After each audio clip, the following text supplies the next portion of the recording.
Ben voilà, on va commencer, n'est-ce pas? Tout le monde est là. Merci d'être venu en si grand nombre, c'est formidable. Et d'autre part, je le connais, je reconnais que vous avez fait l'effort de venir ici, parce qu'il n'y a pas de soleil, mais il y a trois autres soleils, n'est-ce pas, ici? Notre président d'honneur, Alain Mamankou, a invité 2 de ses amis, parce qu'il en a beaucoup, mais il a choisi ces 2-là. Vous savez, évidemment, vous connaissez sans doute Alain Mamankou, vous avez probablement assisté à d'autres rencontres avec lui, mais peut-être aussi vous avez déjà rencontré ces 2 invités, Rodney Saint-Éloi et Dominique Sélis, qui sont avec nous cet après-midi. On va passer une très belle heure avec eux tous, je n'en doute pas. Il y a beaucoup de choses dont on va parler. Je vais quand même vous les présenter très rapidement. Alain Mamankou, écrivain, professeur à l'Université de Californie à Los Angeles, professeur titulaire de littérature francophone. Vous avez sans doute déjà lu un livre, un roman d'Alain Mamankou. Qui a déjà lu un livre de... Oula. Oui, voilà. Bravo. Mais dis donc, c'est de l'inceste, c'est pas possible. Hein? Voilà, tout le monde vous connaît, À côté de lui, Rodney Saint-Éloi, qui est poète, écrivain, essayiste, éditeur, fondateur de Mémoire d'Encrier et d'origine haïtienne. Il est auteur d'une 15aine de livres de poésie, donc il est poète, et il a aussi fait plusieurs anthologies. Il écrit aussi pour le théâtre, il a reçu de très nombreux prix, il est membre de l'Académie des lettres du Québec. Et il y a 2 ans, il a publié « Quand il fait triste, Bertha chante », un livre dont on va parler, que je vous recommande. Incroyablement, c'est très beau. Regardez cette belle couverture. Magnifique. Et à votre droite, pour Alain, à sa gauche, Dominique Sélis, qui est né au Burundi, d'une mère rwandaise et d'un père belge, qui a beaucoup voyagé, qui a passé son enfance au Rwanda, son adolescence au Congo-Kinshasa. Elle a passé 20 ans en Belgique, où elle a été agrégée en philosophie. Et elle vit au Rwanda depuis 10 ans, si je ne me trompe pas, Dominique. Oui. Elle vient de publier un livre qui m'a vraiment... J'ai dû le lire à plusieurs reprises parce que c'est un livre très très beau. Ainsi pleurent nos hommes. Et il faut que j'avoue qu'on pleure parfois. Ouais. Alain Mamankou, son dernier roman s'appelle Le commerce des allongés. Et c'est un véritable Mamankou, je dirais. Un véritable Mamankou. On rit, on pleure, il y a la magie, il y a un univers à découvrir. C'est vraiment... On va en parler aussi. Mais d'abord, puisque c'est Alain qui... vous avez invité ces 2 amis écrivains, vous en avez beaucoup. Pourquoi vous avez choisi précisément ces 2 écrivains, ces 2 collègues? Oui. Bon, c'est difficile d'expliquer les raisons de l'amour littéraire. Bien voilà,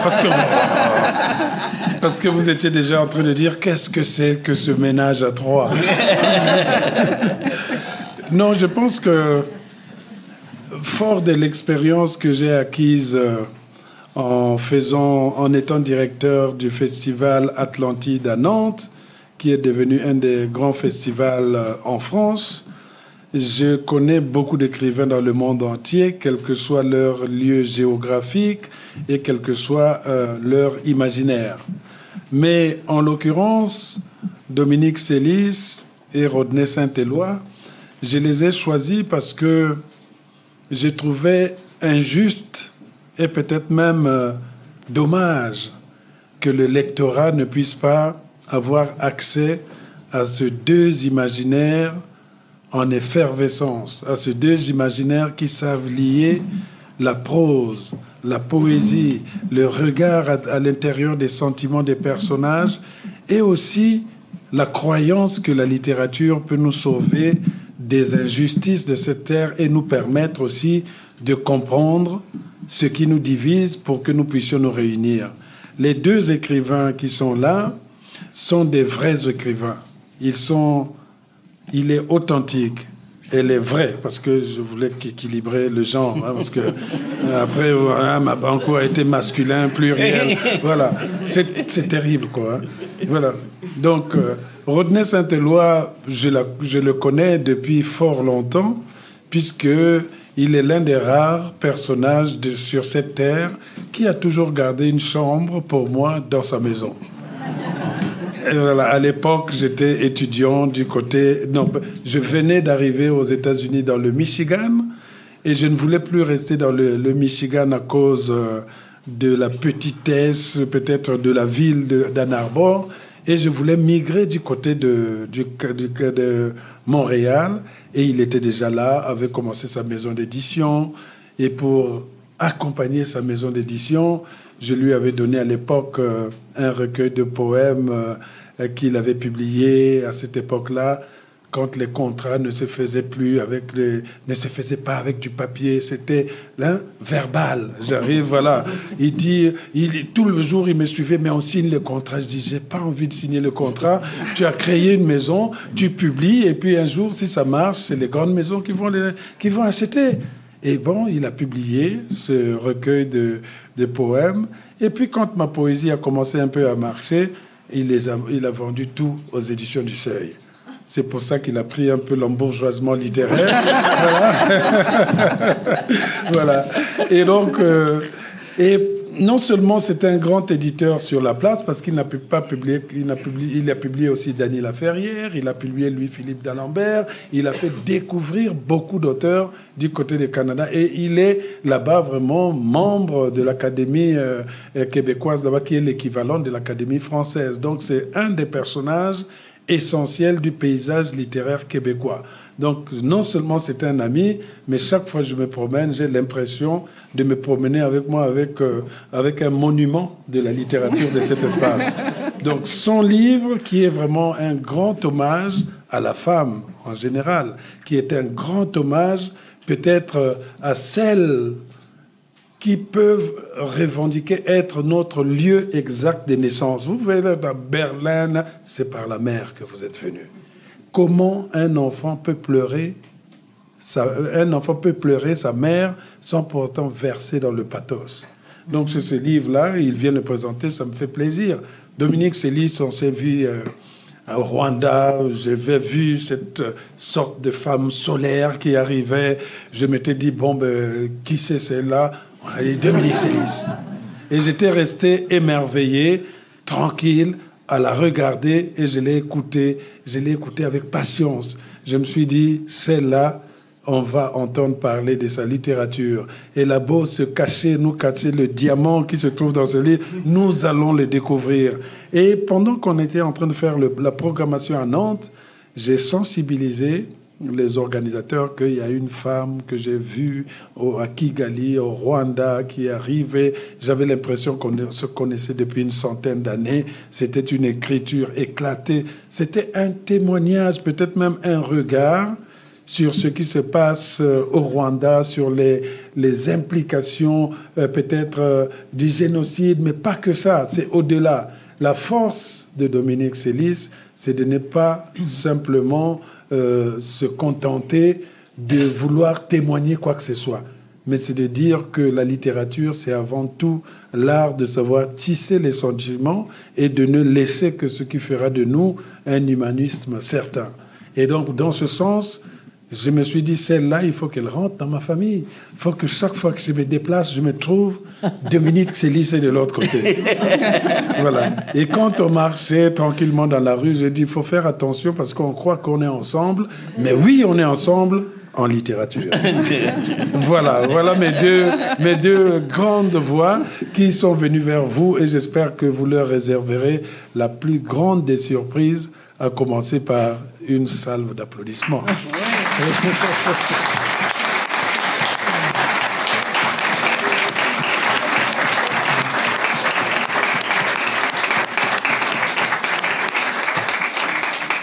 Et Margot, vous n'allez pas vous échapper comme ça. Vous la voyez, cette femme, c'est grâce à elle que je suis publié en néerlandais. C'est l'une des femmes les plus puissantes de la littérature européenne. Elle est... ben oui, parce qu'un jour, il m'a promené avec mes livres, tout ça là. Comment tu n'es pas publié en néerlandais? Là-bas, elle est dans l'équivalent du prix Goncourt qu'on donne pour la langue néerlandaise. C'est une des femmes principales de ces littératures. Et c'est la seule, justement, qui rentre dans l'espace francophone sans que vous vous doutiez qu'elle est d'un autre espace. Et pour ça aussi, on peut l'applaudir. Ah, mais non,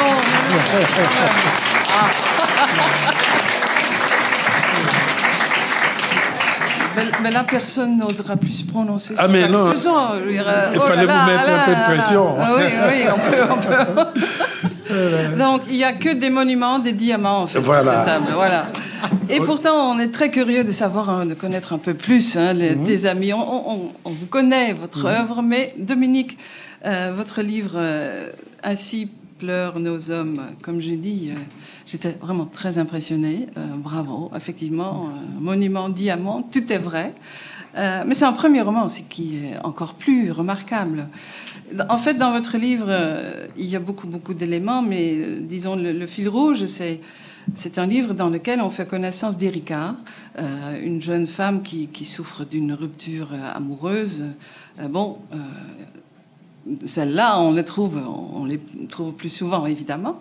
Mais en fait, elle écrit des lettres. Elle écrit des lettres à sa sœur.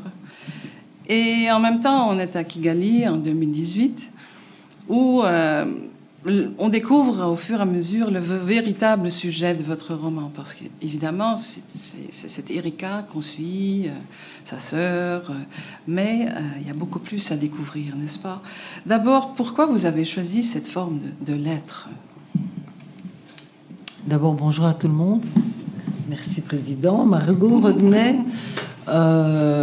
Pourquoi j'ai choisi la forme épistolaire? Parce que le personnage d'Erika qui souffre d'un grand chagrin d'amour, c'est vrai que ça c'est pas un scoop, mais elle souffre aussi d'un grand chagrin parce que ses tantes ont été exterminées dans le génocide des Tutsis. Et j'ai choisi la forme épistolaire parce que Erika est un personnage qui cherche. Elle cherche à comprendre pourquoi est-ce que la relation avec Vincent n'a pas marché alors que manifestement ils ont des sentiments réciproques. Et elle cherche aussi à comprendre quelque chose autour du génocide des Tutsis. Donc j'avais besoin de trouver une forme qui me permettait de tâtonner, que le personnage d'Erika puisse aussi être en colère, et puis plus en colère, et puis bête, gentille, perdue, heureuse. Voilà, tout un mélange d'émotions. Et il me semblait que la forme épistolaire permettait cet aller-retour.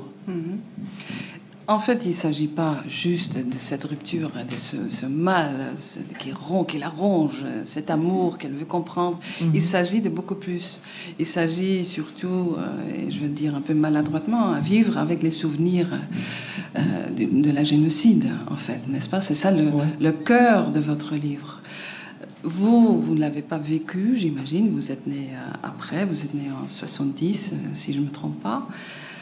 Dans quelle mesure vous vivez avec cette histoire de votre pays, et dans quelle mesure, encore plus, vos personnages vivent avec cet événement horrible? Alors, c'est vrai, le roman est daté, l'histoire, et d'ailleurs je l'ai partiellement écrite en 2018. Ce que j'ai essayé de montrer, c'est la société rwandaise contemporaine. Parce que donc moi je vis au Rwanda depuis 10 ans, mais j'ai grandi, ma mère est rwandaise. Ce que je peux entendre dire du Rwanda, ce que je peux en lire à l'extérieur du pays, m'étonne toujours. Je me dis, tiens, il parle du Rwanda, il parle de ce pays dans lequel je vis. Je voudrais d'abord dire ça. Et certes, le génocide est terminé, a eu lieu il y a 28 ans. Et ce que moi j'essaie de montrer, c'est ce que moi j'appelle la transaction entre histoire collective et histoire intime. L'histoire collective, c'est la réalité du génocide perpétré contre les Tutsis du Rwanda. Ça, c'est la réalité. L'histoire collective, donc, qui concerne tous les Rwandais. L'histoire individuelle, c'est ceux qui étaient là à ce moment-là, ceux qui ont été... les familles qui ont été génocidées, les rescapés, etc. Et il y a un espèce voilà, on est tout le temps au Rwanda dans cette oscillation. Pour être concrète, pour vous donner un exemple concret qui répond d'une part au livre et aussi est-ce que moi, en tant que Dominique, je peux vivre, c'est par exemple, vous attendez vous êtes à l'arrêt du bus, vous attendez votre bus, voilà, tranquillement. Moi, j'ai eu ça 3 fois et tout à coup, je me fais agripper par la personne derrière moi, mais qui rentre. Et en fait, elle a reconnu en la personne du conducteur le génocidaire de sa colline. C'est ça, la transaction, voilà. Ou alors, moi, je me déplace beaucoup en moto-taxi parce que je déteste conduire. Et il y a d'autres modes de transport. Moi, c'est celui-là que j'ai choisi.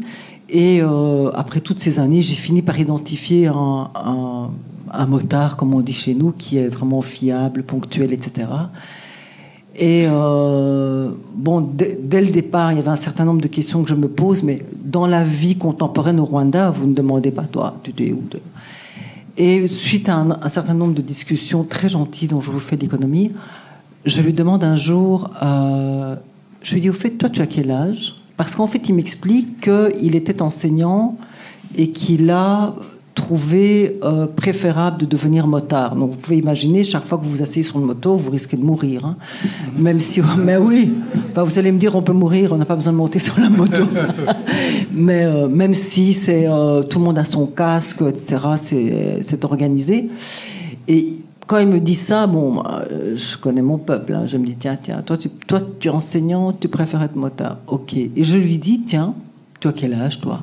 Alors il me fait cette réponse qui est magnifique. Hein.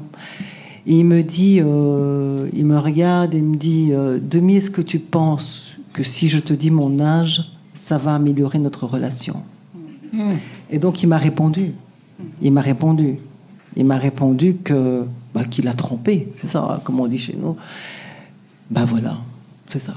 Et donc moi je voulais montrer cette oscillation, cette transaction permanente que nous qui vivons au pays on fait tout le temps. En fait, c'est la diaspora, ce sont les étrangers qui nous ont fait remarquer ça. C'est tout le temps clac clac. Vraiment, c'est ça. Et donc je me suis demandé comment rendre compte de cela. Et j'ai voulu le montrer dans la question du lien. Si j'essaye de le formuler avec des concepts que nous partageons tous, enfin des concepts européens, peut-être que je peux dire que la philosophie occidentale est plus préoccupée de la question de l'être. Nous, en Afrique, on est plus préoccupés par la question de la relation. C'est ni mieux ni moins bien, c'est différent, c'est comme ça. Et donc, je me suis interrogée sur la relation qui pouvait être la plus crue et la plus vulnérable. Et donc j'ai pris la relation amoureuse. Et les deux personnages, en fait, la question n'est pas l'amour, comme on sait, l'amour est nécessaire mais pas suffisant bien souvent. Et en fait, ce sont deux personnages qui sont agis et qui sont travaillés par le génocide. Le personnage d'Erika, dont les 4 tantes ont été violées, voilà, elle est travaillée par... ça nous travaille, quoi. Et comment, et nous au Rwanda, aujourd'hui, à la période contemporaine, là maintenant, c'est ça qui nous travaille. C'est que nous sommes tous convaincus de ce qu'il n'y a pas d'autre possibilité que l'unité, ce qu'on appelle chez nous la réconciliation, qui est plutôt le vivre, mais qui correspond au vivre ensemble. On est tous d'accord là-dessus. Et puis il n'y a pas le choix. C'est pas que ça nous plaise, hein. C'est pas que ça nous plaise. On n'a pas le choix, à moins de faire comme mes compatriotes belges, d'inventer un système dans un pays de 12 millions. Il y a 7 ou 8 gouvernements, je sais plus. Nous, voilà. Je dis ça avec tendresse envers mon pays paternel. Nous au Rwanda, on a choisi autre chose. Voilà, on a choisi autre chose. Et cette autre chose, il est intense. Il y a des grandes réussites, mais il y a aussi de grands chagrins. Merci, effectivement, c'est un livre absolument qui pose plusieurs questions fondamentales dans le domaine collectif et dans le domaine individuel. Il y a aussi la question très centrale, est-ce qu'on peut, est-ce qu'on veut, est-ce qu'on arrive à tourner la page? C'est ça finalement la grande question.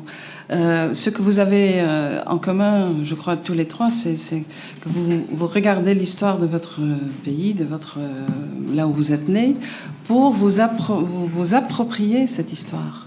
N'est-ce pas? Vous créez votre propre histoire, c'est votre propre perspective. Retenez, puisque vous avez fondé cette maison d'édition dont Alain vient de nous parler, est-ce que c'était un but aussi, non seulement dans votre écriture, mais aussi dans les livres, dans votre maison d'édition, dans les livres que vous avez publiés, de nous proposer à nous, les lecteurs de partout dans le monde, surtout en Europe peut-être, et aux États-Unis, au Québec, cette autre image, cette autre idée de l'histoire.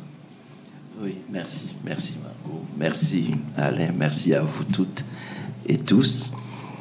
Effectivement, il y a des choses qui nous échappent, des histoires qui nous échappent. Moi, je suis un homme, en fait, complètement aliéné. Parce que quand la seule langue, en fait, que je parlais, une langue qui s'appelait le créole. Et quand je rentre à l'école, on m'a dit « exprime-toi ». Et je m'exprimais beaucoup, j'étais très turbulent.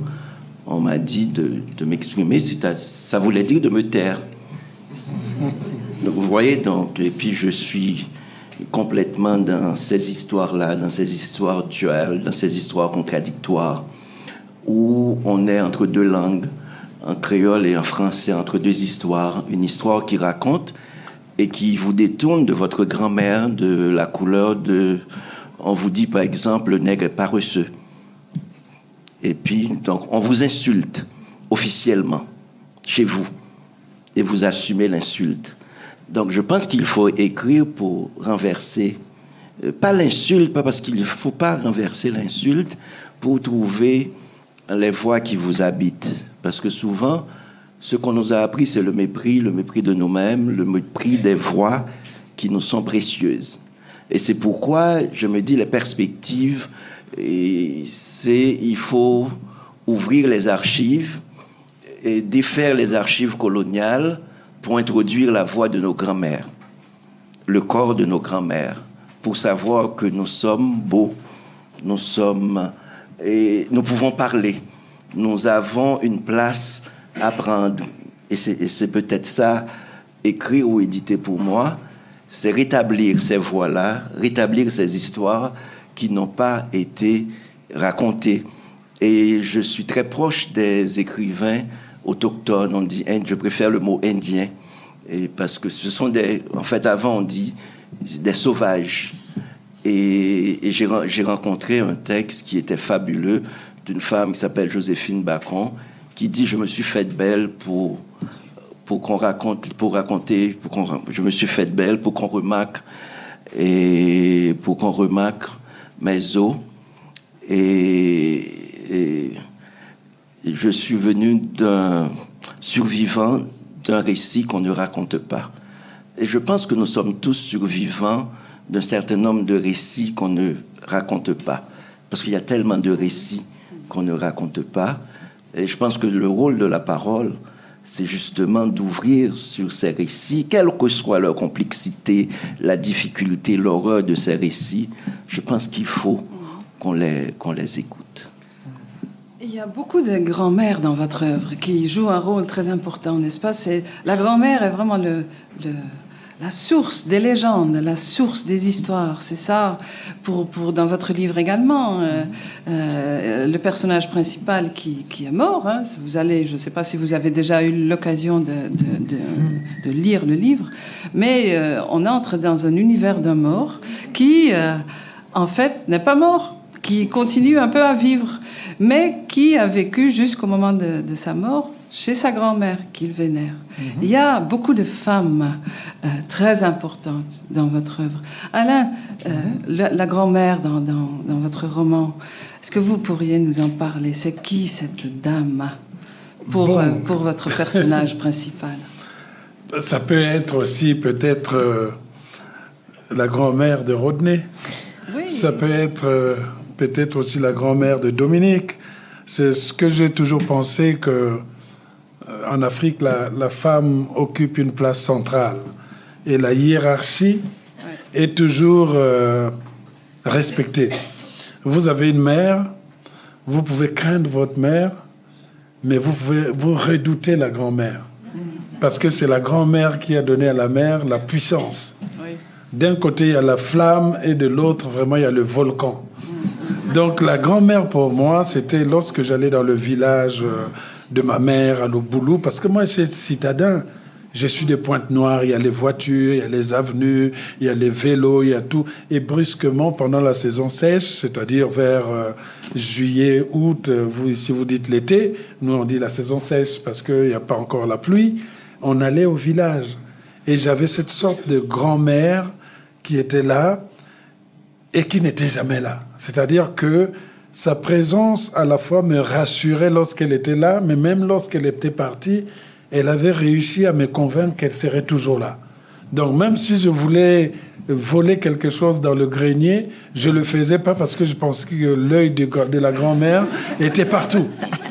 Et donc quand je construisais le personnage de Malembe, ici, la grand-mère du personnage principal, je pensais forcément à cette grand-mère. Et ici, elle protège en quelque sorte cet enfant dont la mère était pratiquement morte après l'accouchement. Donc, le personnage n'a connu que cette femme pour qui il a de l'amour, cette femme qui avait donné la promesse à sa fille de garder cet enfant, de veiller sur cet enfant. L'enfant a grandi, il est devenu adolescent, puis il a une 20aine d'années, puis il travaille dans cet hôtel qui s'appelle Victory Palace. Ceux qui lisent souvent mes livres savent que ça gravite là. C'est pas par hasard, parce que c'est là que mon père a travaillé pendant 30 ans. Et donc, chaque fois que je fais une scène, on revient toujours dans cet hôtel. Et donc, cette femme, autour d'elle, il y a d'autres femmes, donc les femmes qui vendent les arachides dans le grand marché. Les commerçantes, chez nous, c'est ce qu'on appellerait les vraies femmes puissantes, puisqu'elles maîtrisent le commerce.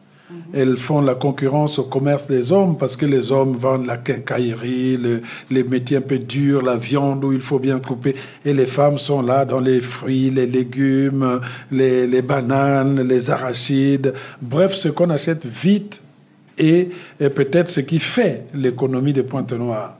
Et dans ces marchés, il y a une certaine hiérarchie. Il y a une grande dame qui, elle, s'appelle Bouanga Sabine, qui menace le plus souvent même les institutions municipales, puisque lorsque c'est elle qui distribue les tables, c'est elle qui a le monopole, et parfois l'administration ne veut pas, et elle va les menacer en disant « je vais vous montrer ma nudité ».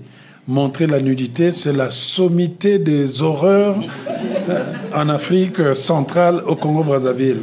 Il y a des gens, paraît-il, qui ont été maudits parce qu'ils avaient vu la nudité. Vous le savez, hein, c'est-à-dire que, voilà, quand vous voyez une femme arriver et dire « ouais, c'est ça, bon, et là, tout le monde s'en fout ». Parce que, voilà, quand vous voyez la femme commencer, parce qu'elle savait qu'elle n'allait pas aller jusqu'au bout, elles font semblant de dénouer le pagne. Vous savez, c'est la grand-mère, vous ne pouvez pas. Donc, tout le monde se barre, on se tourne, et elle obtient en général ce qu'elle veut. Donc, ça, c'est cette Bouanga Sabine qui donnait cette force. Et moi, je voulais rendre hommage à ces femmes parce que moi, j'étais toujours aussi dans ce marché. Ma mère travaillait dans ce marché, vendait des arachides. Et moi, j'étais en bas des tables, j'écoutais. J'aimais vérifier les chaussures, ah tiens, talon d'âme, nylon, etc. Parfois, je voyais un pagne multicolore, les pieds un peu fins. Je me disais, ça, c'est une jeune fille. Et je sortais la tête pour regarder. Et, voilà. Et la femme disait, ah, mais il y a un enfant là. Et hop, j'ai rentré encore. Donc, c'est un peu... C'est cette atmosphère, je pense. On entre dans une toute autre atmosphère dans votre livre, Dominique.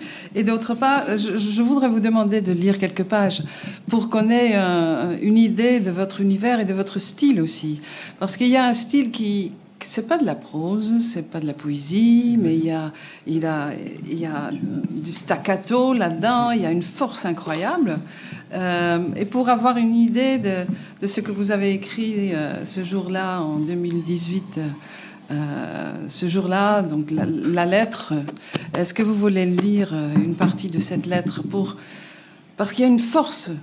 C'est vraiment ce que vous dites dans le livre, est vraiment, ça, c'est reflété d'une certaine manière dans votre style. Vous voulez ce passage-là ou la première page? Elle a la page, je pense. Hein. La page 64 jusqu'à 66, dans mon exemplaire, en tout cas. Oui, le 18, là. Ah oui. Bon, c'est moi qui dois le lire. J'ai déjà écrit, je dois le lire en plus. Non, mais c'est important pour savoir quel univers vous... D'accord. Alors, Kigali, dimanche 18 mars 2018. Laurencia, notre dernier appel m'a troublée. Laisse-moi évacuer un doute avant de démarrer la narration de mon séjour stambouliote. Pourtant, dans mes lettres, c'est évident, non ? J'essaye de me désembourber de mon chagrin vincent et des vagins éclatés des tatas. J'essaye d'interpréter la victoire rampante du génocide. Cette chose sans lieu, qui a eu lieu, a rimé, telle une inscription indiscernable dans les corps objets profanés. J'essaie d'interpréter la victoire rampante du génocide derrière la survie. Je veux dire, derrière l'apparence d'avoir refait corps avec son histoire. Je veux dire, de s'être extrait du passé décomposé. Derrière la survie, je veux dire, derrière la réhabilitation dans un linceul social cousu de relations, d'amis, d'un travail et d'activités. Je veux dire, derrière tout ça, sans issue, l'incapacité à se lier. Derrière la survie, derrière, annonce-t-il, la résilience, providence des sans-ressources. Derrière la réconciliation dont le pays se gargarise, derrière la reconstruction du pays qu'ils ont mis à sac, il y a un prix à payer, caché, cash. Laurencia, on doit gagner ensemble dans le vivre ensemble, dans le réel. On est en train de gagner ensemble dans le vivre ensemble, dans le réel. Même si, derrière la survie, il y a un prix à payer, caché, cash. Car après la destruction, vois-tu, faut encore juguler la rage des bourreaux et de leurs familles, la culpabilité des lâches, la vomissure négationniste. Le prix à payer, caché, cash, pour tous redevenir des Rwandais, c'est d'atrophier la sensibilité, de séquestrer l'émotion, bref, de la boucler. Laurencia, j'essaie d'interpréter la victoire rampante du génocide, à savoir l'entame récurrente de notre appétence à vivre, de nos désirs, de nos envies, de nos élans. Une récidive seule décelable au pays, où la cohabitation, où les succès comme les défaites du collectif, dans d'infinies nuances ou pas, viennent te ravager dans l'intime, viennent te remémorer qu'un jour, d'une durée de 35 ans, qu'un a aiguisé sa haine de la vie sur les tiens, qu'un a déféqué sur toi, souillant les siens pour l'immortalité. Merci.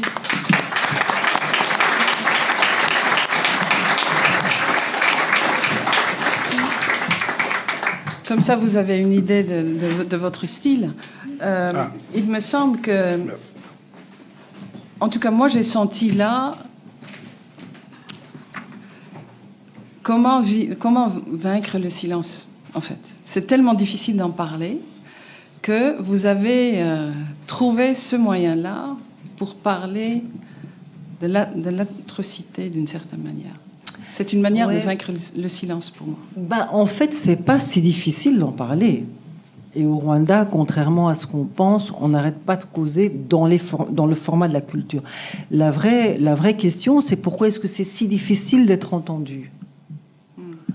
Je peux comprendre qu'on n'ait pas envie d'entendre cette histoire, puisque le monde a vu comment les Tutsis du Rwanda ont été génocidés, mais c'est pas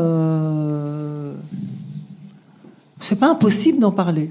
Et pour accrocher avec ce que vous disiez, la question de tourner la page, et pour faire le lien avec Rodney et Alain à propos des mamies,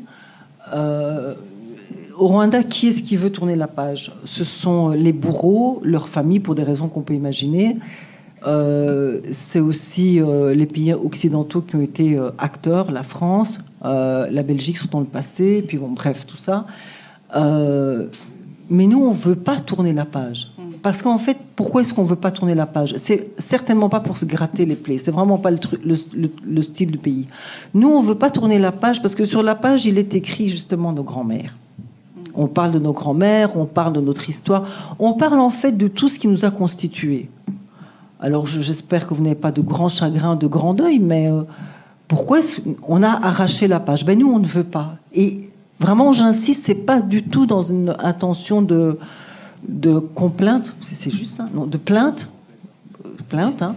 C'est pas du tout là-dedans, mais il faut se rendre compte que sur cette fameuse page où il y avait tous les noms des gens qu'on aimait, tout ce qu'on a fait, une partie de la culture, c'est à partir du génocide que la société rwandaise se repose des questions. Parce que pour qu'un génocide ait pu advenir, fallait-il que les valeurs soient détruites? Donc nous, on doit reconstruire ça, et ça nous appartient à nous, les Rwandais, point.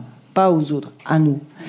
Et à partir du... Alors, le génocide n'est pas une question de droit, mais vous comprenez bien qu'après un génocide, on questionne le droit. On questionne toutes les valeurs fondamentales. Donc nous, on ne veut pas du tout tourner la page. On veut que à partir de cette page qui a été arrachée, on veut l'examiner et se dire, bon les gars, comment est-ce qu'on recommence?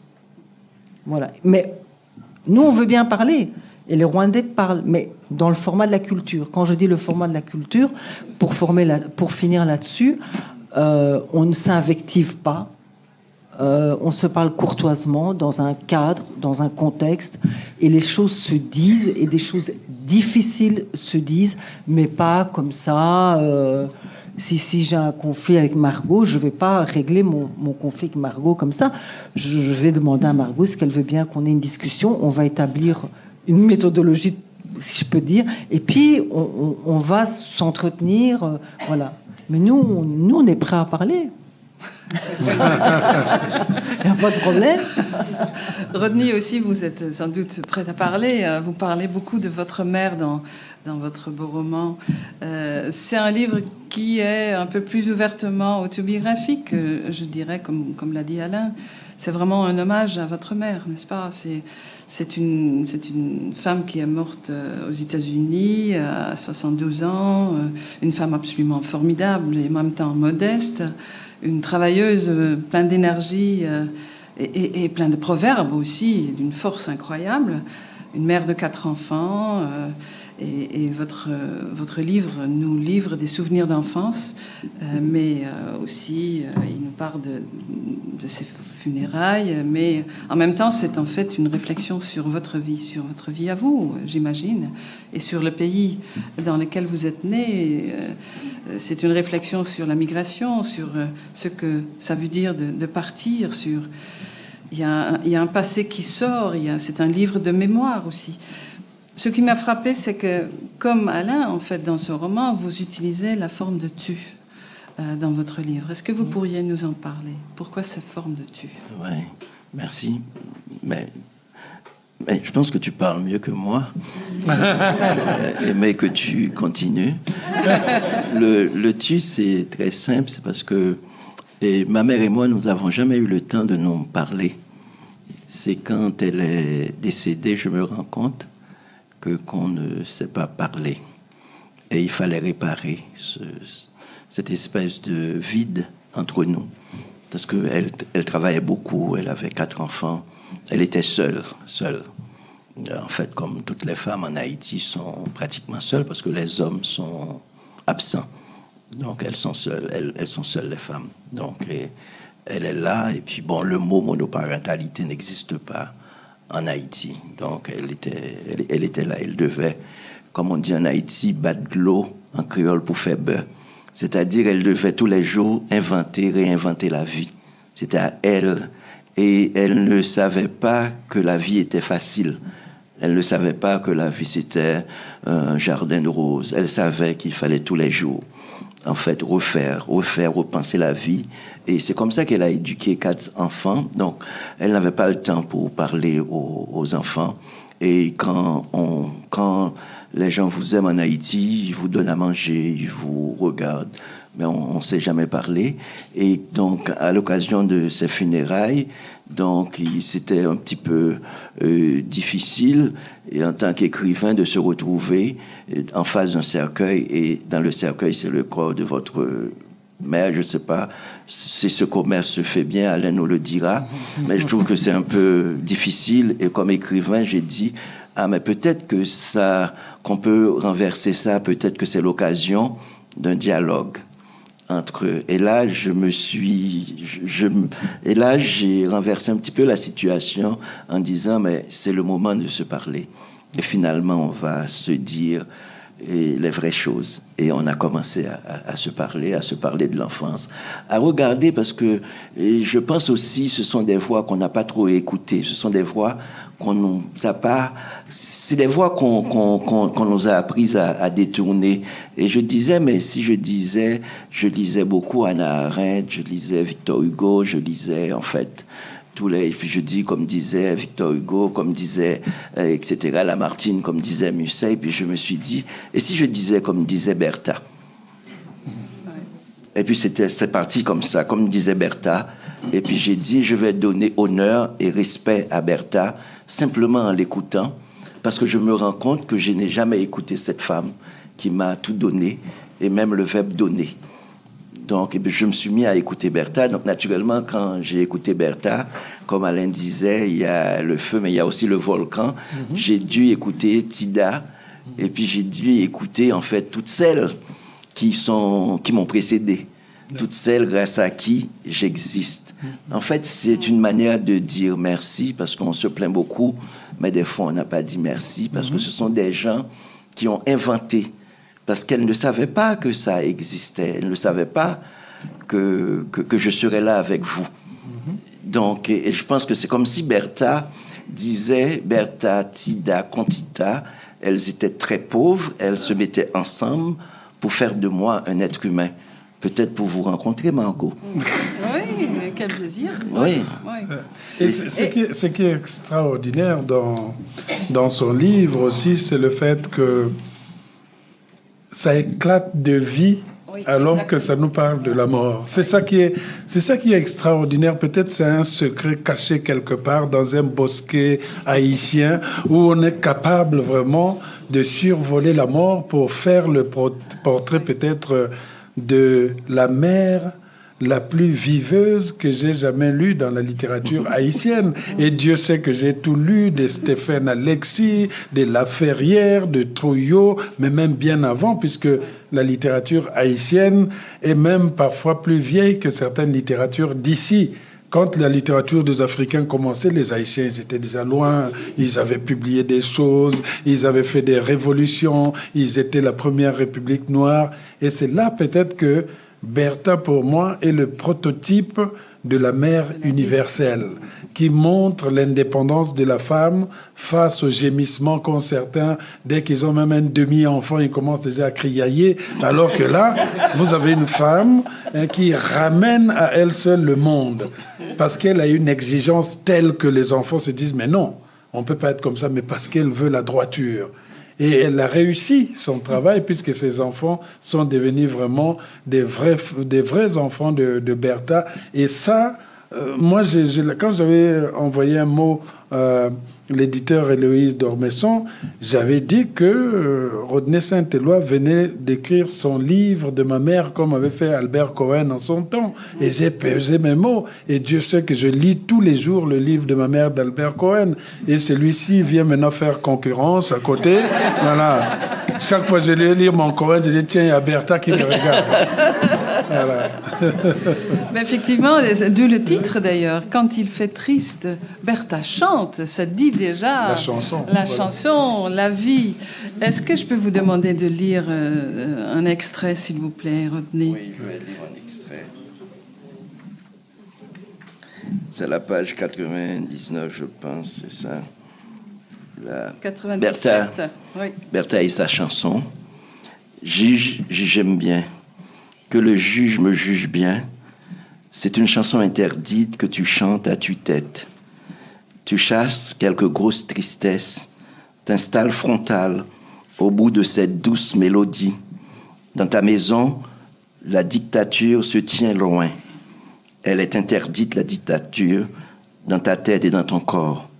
Tu parles fort et jettes aux quatre coins, aux quatre horizons, l'eau de ta bouche, en murmurant que les dictateurs ne fleurissent pas les jardins. Les dictateurs rôdent autour des tombeaux. Tu emmerdes ainsi les petits macoutes qui épient les lignes des fourmis rouges, les culbutes des nuages dans le ciel, les voies émaillées des sauterelles. Quand les ténèbres frappent aux portes, tu chantes. Tu chantes toujours ta chanson quand il fait triste. Tu déroules les mots de ta chanson, j'aime bien. Cette chanson exige du jour de juger, exige du juge de juger en toute équité, au docteur de soigner la fille à l'endroit précis de la maladie, invite la mère à garder sa lucidité, même quand sa fille paraît drôle à ses yeux. Paraît drôle dans ta langue créole veut dire bien tombée enceinte. Tu te mets dans la peau de cette fille et tu t'adresses dans cette chanson aux autres et aussi à toi-même. Ton sens de la justice fascine. Où as-tu déniché ce flair qui déplace les limites des libertés? Tu martèles chaque syllabe du refrain à la balim tabali. D'habitude, les hommes prennent plaisir à chanter cette chanson et ces mots à la balim tabali qui établissent leur pouvoir de donner plaisir et jouissance. Tu reprends les mots avec la même voracité. Tu déracines leur pouvoir et leur virilité. Ah, combien je lui en donnerais. Tu ridiculises les machos de la République, le dictateur, la dictature et le bon sens des mouchards. Tu es une vraie révoltée. Tu as ta propre chanson, une chanson d'homme. Tu la chantes avec ta voix grave. Tu ramasses tes ombres, tu prends à deux bras ton courage. Tu donnes à voir ta puissance. Tu renverses ton corps, ton désir de femme, tes intentions d'artiste. Tu empruntes le chemin de tes mystères, svelte et légère. Tu tournoies sur toi-même, les yeux fermés, les deux mains en croix sur tes seins, dansant et chantant. Tu bailles dans ta fluidité, un monde liquide et sensuel. Tu es amoureuse de l'amour. Tu balances sans réserve ta vie sur cette musique, image à la fois posée et désordonnée. Le désordre amoureux nous appartient. Sais-tu seulement combien je t'aime et combien nous nous ressemblons? Nous entrons dans la danse de l'amour avec la même ardeur, brûlant tous les feux rouges. Je t'ai aimé par ta danse, je t'ai aimé avant. Cependant, s'il faut une date et un nom sur les sentiments, je dirais que c'est à cet instant-là que j'ai senti cet amour puissant faire le tour de ma poitrine et m'étreindre. Cet après-midi d'été sans soleil ni orage, il n'y a que la petite radio appuyée contre le mur, la chanson « j'aime bien » qui envahit la pièce est notre légende. Il a fallu mettre pourtant dans la balance le mot « partir ».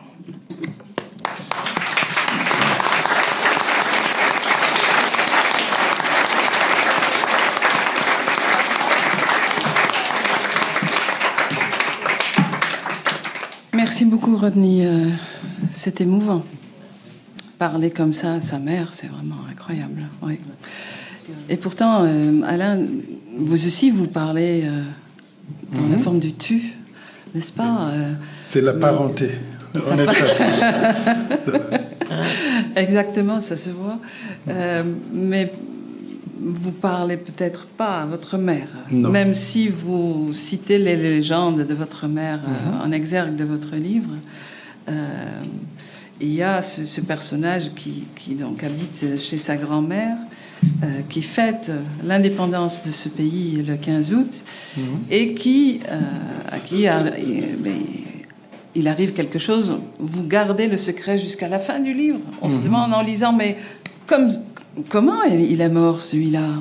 Et il faut continuer à lire, et puis il y a un suspense, parce que ce n'est qu'à la fin de votre livre qu'on comprend. Les deux dernières pages. Oui, c'est ça. C'est une excellente manière. Comme ça, je suis sûr de vérifier ceux qui ont lu le livre. Parce que vous ne saurez pas pourquoi il est mort. Parce que, voilà... Même si vous allez lire les deux dernières pages, vous ne comprendrez pas, puisque l'explication est avant. Je vois déjà des gens qui vont voir où sont les dernières pages. Et je me suis demandé pourquoi est-ce se tue. Et il y a notamment la phrase « Le rêve le plus long de ta mort ». Tu es entré dans le rêve le plus long de ta mort. Et en lisant, on a hâte de lire la fin, mais bon, il faut qu'on lise et qu'on lise, qu'on continue. On rencontre plein de personnes qui sont mortes également, mais qui sont plein de couleurs, qui ont un caractère, qui ont des choses à régler, à se régler après leur mort. Il y a Prosper Milandou, il y a Papa Bonheur. On apprend plein de choses sur l'histoire et sur les légendes. Voilà, c'est un voyage formidable. Mais qu'est-ce que c'est ce rêve le plus long de ta mort? On pense toujours que lorsque nous mourons, nous sommes simplement en train de rêver. Et donc, mon personnage fait le rêve le plus long de sa mort parce qu'il retrace les différentes péripéties de son existence.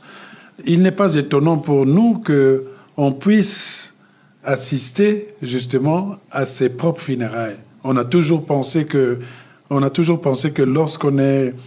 lorsqu'on part de l'autre côté, on voit tout ce qui se passe. Ouais. Ça, on l'a vu c'est mon expérience aussi du côté de la littérature latino-américaine. J'ai eu à lire la littérature cubaine dans laquelle vous aviez le cadavre qui refusait d'aller au cimetière, le cadavre qui pleurait, le cadavre qui réclamait la dernière chanson qu'il avait écoutée au moment où il draguait sa femme. Il trouve toujours des caprices pour retarder le moment d'aller. Et donc, c'est pour ça que le mien aussi, il essaye au maximum de retarder le jour J. Le premier jour, il est tout content, tout le monde l'applaudit, tout le monde lui dit des bonnes choses. On dit qu'il est le cadavre le plus beau de la terre, que la mort a honte même de venir le prendre. Il pense qu'il est immortel. Le deuxième jour, continue les éloges, mais de plus en plus, on dirait qu'il sent qu'il y a quelque chose qui se prépare, mais on ne veut pas me le dire. Donc, on commence à dire, tu es le plus beau, mais on va quand même te laver ça, te fermer les... Mais pourquoi vous m'arrangez pour aller où? Au troisième jour, il y a quand même que des gens qui murmurent, on va prendre les taxis ou le corbillard, tout. Il commence à entendre des choses qu'il ne veut pas entendre. Et là, il commence à se dire, je suis foutu, je vais y aller. Et le quatrième jour, c'est le jour J, où justement, on doit le promener dans la ville. Parce que chez nous, on ne disparaît pas à l'anglaise. Hein? Tu es mort, voilà, allez. Parce qu'ici, on connaît, quelqu'un est mort, vous ne savez même pas que dans l'immeuble là-bas, quelqu'un est mort. Hein? Tout d'un coup, on l'a enterré, c'est fini. Ah non. Nous, il faut que le mort répate sur les lieux de son enfance. Il doit saluer les gens, il doit passer de l'autre côté. Et mieux encore, quand il s'agit des morts très compliquées, c'est-à-dire que on n'est pas d'accord que la personne devait mourir, il faut qu'on appelle les sorciers qui viennent faire quelques gris-gris pour demander aux morts d'aller trouver la personne qui aurait l'aurait ensorcelé pour le jugement. Et effectivement, il n'y a que le mort qui sait qu'il a mangé dans le sens mystiquement congolais. Et donc, à ce moment-là, il y a 4 personnes qui soulèvent le cercueil. On lui dit des mots, allez, va nous montrer. Tout d'un coup, le cercueil s'énerve, hop, les amène dans tous les quartiers, à gauche et à droite. Et nous, on était toujours assis. On vous mangeait, il y a un cercueil qui est passé, boum, il y a un autre qui va dans l'autre sens, boum, il y a 2 qui s'arrêtent pour discuter et puis qui continuent leur chemin. Il y avait presque de la cocasserie. Je ne sais pas si c'est eux qui organisaient cela, mais c'était pour nous cette sorte de charivari. C'est pour ça que j'ai parlé du commerce des allongés. Le commerce, c'est dans le sens étymologique des dialogues, des rapports, de ce qui existe. Les Congolais pensaient que c'est un livre dans lequel on vend les morts. Non. C'est un livre dans lequel il y a un monde dans lequel on discute, on parle et on fait peut-être même un autre univers. Moi qui habite à Amsterdam, ce qui arrive parfois, c'est que les morts dans les corbillards traversent la ville, les canaux, dans un bateau-mouche. Et puis il y a des gens qui applaudissent comme ça. C'est pour ça que je dis que vous êtes aussi des Africains. Vous vous êtes trompés de pays. Revenez chez nous. Est-ce que vous voulez aussi lire un extrait, s'il vous plaît, Alain? Oui, parce que c'est l'extrait à la page 24. 24 que vous avez choisi. En fait, c'est au moment où il est en train de faire son rêve et il voit les images. Il est déjà mort, mais il voit des scènes. Les images se bousculent dans ce rêve le plus long de ta mort. Elles surgissent sans un ordre particulier, suivent les caprices et les fantaisies de ce songe qui leur affecte une autonomie que tu n'avais jamais ressentie dans tes rêves habituels. Il y a les images de tes 4 jours de funérailles qui interfèrent avec celles de ton enfance, puis celles de ton adolescence avec les lieux de Pointe-Noire, les personnages ou les principaux faits qui ont marqué ton existence. Tu éprouves un immense bonheur. Rien ne te résiste. Aucun obstacle ne se dresse sur ton chemin. Tu viens d'étendre les bras et tu t'envoles d'un endroit à un autre avec l'aisance d'un aigle. Oui, tu découvres que tu possèdes maintenant des ailes, que tu n'as plus rien à envier aux cormorans, ceux-là que tu admirais dans ton enfance et qui survolaient la côte sauvage, fiers de dominer la pesanteur dans une élégance d'envol qui te laissait songeur, et tu te demandais alors ce que tu ferais si un jour tu pouvais, toi aussi, voler comme ces oiseaux aquatiques. Mais voilà, tu voles maintenant, tu prends de l'altitude, et de là-haut tu aperçois les toitures délabrées des quartiers populaires. Tu suis pendant un laps de temps les sinuosités de la rivière Chinooka qui charrie les immondices vers l'océan Atlantique. Tu observes les embouteillages des autobus et des pousse-pousse aux carrefours les plus bondés de la cité. Tu passes par le centre-ville et scrutes son architecture coloniale qui tranche avec le désordre des constructions enchevêtrées les unes aux autres dans les quartiers Muyonzi, Mvumvu, kilomètre 4 ou Mbota. Tu voles encore plus haut avant d'entreprendre avec la grâce des cormorans de ton enfance la descente dans les environs du quartier 300 où tu vivais. Les gens sont regroupés autour de toi et t'applaudissent. Tu es ému par cet accueil à ton atterrissage, surtout quand on te couvre de compliments. Bravo Liwa, bravo, tu voles comme Superman. Comment on se sent là-haut, hein? Tu t'es posé, tu as tendu tes bras le long de ton corps, tes ailes se rétractent, disparaissent à l'intérieur de chacune de tes omoplates. Tu sais désormais qu'il suffit que tu lèves les bras bien haut et les agites à plusieurs reprises pour que ces ailes réapparaissent et que tu décolles. Tu salues le groupe qui t'applaudit, tu te déplaces dans les ruelles du quartier 300 où d'autres personnes te saluent depuis la porte de leur parcelle ou la terrasse de leur résidence. Certaines te demandent où tu étais passé depuis hier. Tu leur réponds que tu t'étais retiré dans la forêt pour te reposer et qu'à présent tu rentres à la maison où t'attend ta grand-mère Malembe. D'autres te proposent de manger, de prendre un pot avec eux. Tu déclines leur invitation, tu t'excuses, tu leur expliques que ce sera pour une prochaine fois, car Malembe s'inquiète de ne t'avoir pas vu depuis la nuit de la fête de l'indépendance, le 15 août. Et cela fait maintenant plus de 5 jours. Tu lis la déception sur leur visage, tu leur formules à nouveau des regrets et tu poursuis ta route. Merci.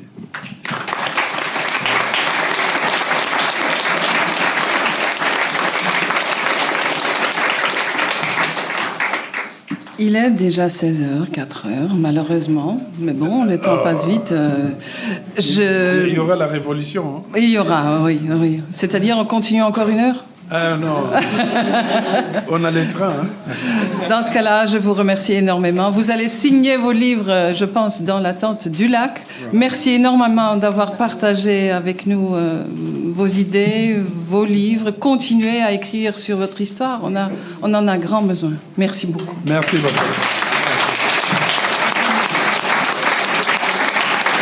Alors, ça,